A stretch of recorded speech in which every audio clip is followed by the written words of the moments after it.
A gente viu aquela reunião bizarra, né, que aconteceu na Casa Branca, né? Isso. E agora ele pendendo totalmente pro lado da Rússia, e agora parece que ele deu um ultimato ou tá colocando o Putin na... É só teatro tudo isso?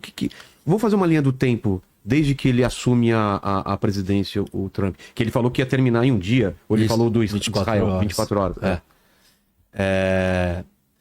Ele tá percebendo que não dá pra terminar em 24 horas. Aliás, já passou um pouquinho. Ele achou que a guerra não acabava por causa que ninguém ofereceu incentivos suficientes para o Putin. Ah, tá. E aí ele chegou no poder oferecendo muitas coisas que o Putin gostaria. O que, por exemplo? Por Acesso aos exemplo, minérios? a Ucrânia não vai entrar na OTAN. Tá. A Isso é certeza uma das Que coisas não vai entrar. Você pode ficar com todo o território que você já conquistou da Ucrânia. Enfim, um monte de coisas que a Ucrânia não aceitaria. Mas ele achava que o Putin aceitaria. Isso. E por que Putin não aceitou? Porque Porque pareceria já uma vitória pra ele, internamente, não pareceria? Porque esse é um problema de todos os líderes que acham que vão iniciar uma guerra e que ela é uma guerra fácil e rápida e que é uma guerra vitoriosa e certeira, ou que a vitória é certeira, e você descobre que ela não está sendo rápida e certeira. Ela está sendo de longa duração e ela não é garantida que você vai ganhar. Se você entrou dentro do conflito com essa disposição, com essa mentalidade, com essa visão, você tem muita dificuldade de entender a realidade que está acontecendo, que contraria tudo que você estava vendo. Porque tem muito em jogo quando você faz um movimento como esse. Então, o Putin vai sair como fraco, o grande projeto que ele apostou vai deixar ele numa situação complicada. Ele ainda não conseguiu interiorizar e lidar com a realidade. Então, ele não acha que ele vai perder. Ele não acha que isso que foi dado para ele é o suficiente. Na lógica do Trump, isso é bom demais e não tem por que continuar perdendo. Na lógica dele, isso não é o suficiente. E quem disse que eu estou perdendo ou que eu vou continuar perdendo? Entendeu? Ele parte de uma outra premissa completamente diferente. Ele quer a Ucrânia inteira. E ele deixou claro que ele não vai abdicar disso. Não tem por que ele abdicar. E o Trump não entendeu isso. E aí ele foi lá e achou que o cessar-fogo não acontecia por causa do Zelensky. Uma vez que ele já deu tudo pro Putin e o Zelensky, sei lá, tava reclamando, relutando. E aí ele esculhambou com o Zelensky. Por que ele fez aquilo? Pra mostrar, tipo, meu... Quem manda sou eu. Quem manda sou eu, você tem que aceitar o que eu quero. E o Zelensky falou, mas não é sobre isso, não adianta eu aceitar o que você quer, porque o Putin não quer isso. E aí o Zelensky tentou defender uma coisa, mas não adiantou. Tentou defender essa posição de que não é isso. Não adianta você dar isso pro Putin. O Putin não quer só isso. E que no final foi bom. Porque aí o Trump viu com os próprios olhos, ou está vendo com os próprios olhos, que não basta dar o que ele acha que é justo, ou suficiente, ou muito bom, ou melhor para o Putin do que para a Ucrânia. O Putin quer tudo. Ele falou?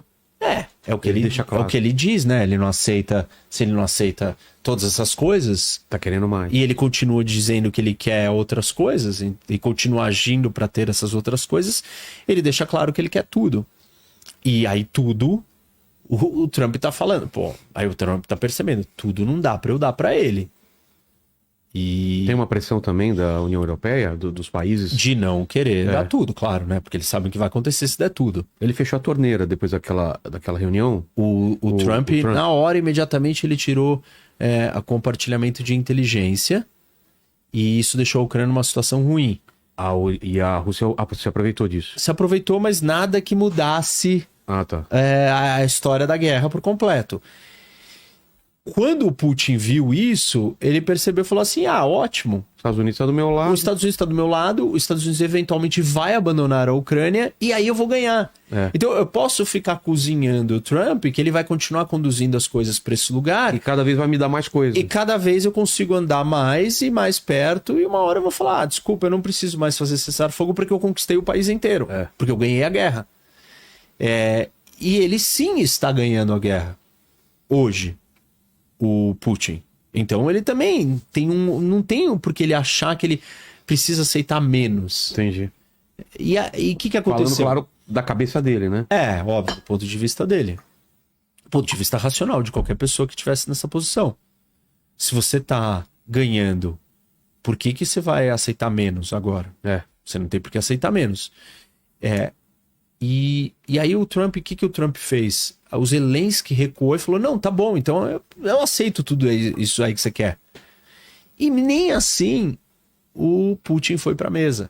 Inclusive ele falando de explorar as terras raras Isso, acordos e outras coisas que a Ucrânia cedeu para os Estados Unidos. O Trump começou a ver e falou, bom, tá bom, mas a Ucrânia tá cedendo, tá aceitando. E a Rússia não tá... A Rússia não tá vindo. Intransigente. Ela não vai entregar. E aí o Trump começou a ficar incomodado. E ele está ficando incomodado. E está começando a perceber uma coisa que eu sempre falo, que todo mundo fica discutindo. Se o Trump estivesse no poder, não teria guerra. Não. Não é essa a questão. Não, porque tipo, a guerra ela não é determinada por um lado apenas. Ele vendeu isso do Biden, né? Isso, ele vendeu isso como um discurso político para ser eleito. Ok, retórica política para ele ser eleito. E ajudou. E a maioria dos eleitores caem nisso. Agora, quem quiser ter um raciocínio crítico sobre o que está acontecendo, vai entender que isso é retórica política. Isso não tem nada a ver com geopolítica. Porque a guerra não é determinada só pelo que um dos lados quer. Não adianta você virar para mim e falar assim, eu não quero guerra. Mas eu quero. Acaba com isso aí agora. Eu quero. Eu não tô gostando. Tipo assim, não adianta você falar para mim, não, eu não vou brigar com você. Eu falo, beleza, eu vou. Tipo assim, e uma hora você vai ter que brigar comigo. Então não adianta. Não adianta ele virar e falar assim, não, eu estou no poder e eu não quero que a Rússia invada a Ucrânia. O Biden estava no poder, supostamente ele queria ou não fez nada para impedir, então a Rússia invadiu. Não, isso é falar só do Biden e do Trump. Essa é uma visão unilateral. Você esqueceu literalmente de combinar com os russos. O que os russos querem?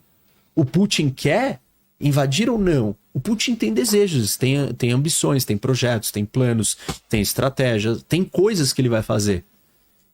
Do mesmo jeito que o Xi Jinping tem. Do mesmo jeito que o Kim Jong-un, do mesmo jeito que o Khamenei, do mesmo jeito que o Hamas. Então não adianta você só virar e falar assim, não, se eu estiver aqui não tem guerra. Peraí, você tem que combinar com o Putin. Porque o Putin vai querer fazer a guerra de qualquer maneira. E é isso que o Trump está descobrindo. Precisa ver se os seguidores do Trump vão entender isso. Porque o que está acontecendo aqui é eles entenderem que, tipo assim, não é o Trump que determina se vai ter guerra ou não. Você precisa combinar com os russos nesse caso. Tem até essa frase, né? Precisa combinar com os russos. Que veio do futebol, inclusive, né? Você sabe disso, né? Não sabia. É alguma coisa que, não sei se foi Garrincha, alguém envolvido, você vai falar assim, é o seguinte, tinha um jogo com a Rússia, você faz isso, aí a Rússia vai fazer isso, o time da União Soviética, sei lá, que não sei o que, tal. Falou assim, mas você já combinou com os russos isso? Porque ele previa o jogo do Brasil pensando no que os russos iam fazer. Falou, tá bom, a gente faz isso, mas você combinou com os russos? Então, não adianta só o Trump ser durão, porque não necessariamente isso faz o Putin recuar. Porque o Putin é o Putin. O Putin é mais durão ainda. O Putin é mais casca grossa. Então, ninguém vai conter uma coisa que o Putin decide fazer. Mas você consegue entender a relação do Putin e o Trump? Existe uma amizade? Existe algum tipo de... Existiu em algum momento esse apoio para a eleição do Trump, ou no primeiro ou no segundo? Existiu interferência, né? A Rússia interferiu nas eleições americanas várias vezes. Isso foi provado. Foi. Isso é uma realidade. Tipo assim, ela não precisa interferir porque ela tem um acordo com o Trump. Ela pode interferir porque ela entende que o Trump é melhor pra ela. Ah, tá. Entendeu? Não Mesmo precisa... que... Ó, Trump, eu tô te ajudando. Isso, não depois precisa ter essa combinação. Ela pode só entender o que é melhor pra ela. O que a China pode entender sobre a eleição brasileira? Quem vai ser melhor para a China? Bolsonaro ou Lula? Isso. E aí a China pode querer interferir no Brasil e não ligar para o Bolsonaro ou para o Lula e só interferir porque é do interesse dela que o tal candidato ganhe. Pelas ideias dele, né? Isso daqui não precisa virar uma discussão de política doméstica americana. É muito mais simples do que a gente imagina. Né? Só que no mundo que a gente vive hoje, tudo tem que virar uma discussão das torcidas. Então qualquer assunto é reduzido à análise da torcida. E a análise da torcida só teve guerra porque era o Biden que estava no poder. Não! Já ficou provado, né? Que... Tá provado que não. E o Trump tá entendendo isso. E assim, óbvio que quando ele chegar no final do mandato dele, ele vai dizer o oposto. Mas ele é um político dizendo fazendo um discurso retórico de uma narrativa para iludir, enganar e conquistar o eleitor. E como o eleitor, na sua grande maioria... Pensa com o fígado, né? Isso, pensa com as emoções, com a adoração, como torcida, ele vai falar, ele vai repetir o argumento do que o líder dele fala. E tudo bem, ele repetiu o argumento, só que não é uma análise apurada do que está acontecendo. A análise apurada só os Estados Unidos não querer que a Rússia faça movimentos não é suficiente. Durante muito tempo os Estados Unidos não quis e deu certo. Chegou uma hora que o Putin virou e falou assim, agora eu estou pronto e eu vou. Que foi em 2014. Isso, 14, a primeira vez ele testou o terreno um pouquinho. E deu certo. Aí ele falou, agora eu vou de novo. Passou 6, 8 anos e ele foi de novo. Então ele tá lá na guerra agora desde 22 ou desde 14, dependendo de como a gente conta. Qual é o momento que ele vai olhar e falar assim, está na hora de eu conquistar a Estônia, Lituânia ou a Finlândia? Uma hora ele pode tomar essa decisão. Independente do que a OTAN esteja fazendo, do que os Estados Unidos façam. Ah, mas é um suicídio. Bom, beleza, mas a história é repleta de líderes que fazem cálculos totalmente suicidas e errados. E ele pode sim estar fazendo um cálculo errado, que vai fazer ele ser derrubado. Napoleão Bonaparte que o diga, né? Hitler. Hitler também, né? O cara não era um grande estrategista, ele era um grande... Tentou ser um tático. Tipo, ele fez movimentos táticos, ele não fez movimentos... qual é o seu objetivo? Conquistar o mundo. Cara, desculpa, isso não é o objetivo, meu. Isso isso é uma pink loucura. Cérebro, né? Isso é uma megalomania. Essa megalomania não vai dar certo. Então, o Trump tá descobrindo isso... E ele tá subindo o tom contra o Putin. E nessa subida de tom... O que ele fez? Qual ele foi essa subida no Ele falou que ele vai aplicar sanções secundárias, que seriam, se você faz negócio com a Rússia, você será sancionado. E esse já é um problema pro Brasil, porque... Então não é só ela impedir ela de fazer. Se alguém estiver fazendo, a gente vai ser... Isso, se alguém estiver comprando petróleo e a ou gente gás... compra diesel, gasolina da Rússia, mais do que dos Estados Unidos, por exemplo. Então, a OTAN hoje veio a público e falou, o Trump já disse que vai impor sanções secundárias para aqueles que estiverem ajudando a financiar o Putin. Ou seja, e aí ele claramente virou e falou, os BRICS têm que tomar cuidado. A Índia, a China e o Brasil precisam ficar atentos. Esse é um problema que corre em paralelo, independente da discussão dos 50% de tarifa com o Brasil.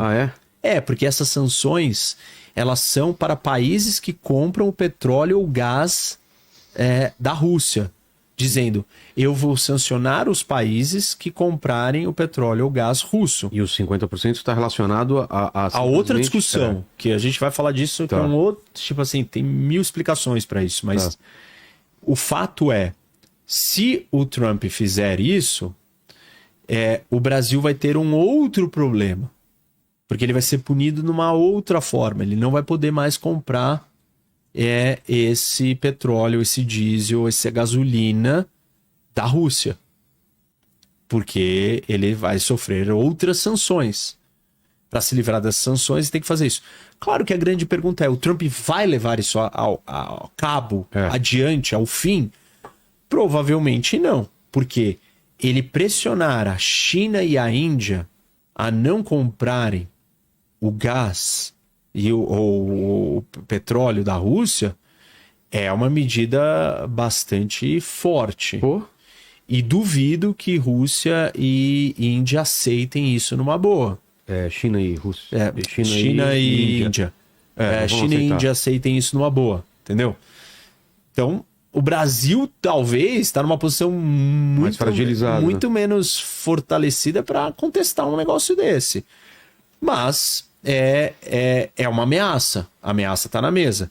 Até agora não teve uma ameaça tão dura quanto essa. Outra ameaça que ele fez foi: eu vou dar mais armas para a Ucrânia. Vendendo, né? Então, só que esse é um ponto importante. Porque parte do discurso do Trump na campanha, e desde que ele assumiu, é que não tem por que os americanos pagarem armamento para a Ucrânia. Então, como que ele vai falar alguma coisa que funciona para a base dele e, ao mesmo tempo, dar as armas para a Ucrânia e criar o problema para a Rússia? Qual que é a solução? Eu vendo para a Europa e a Europa entrega para a Ucrânia.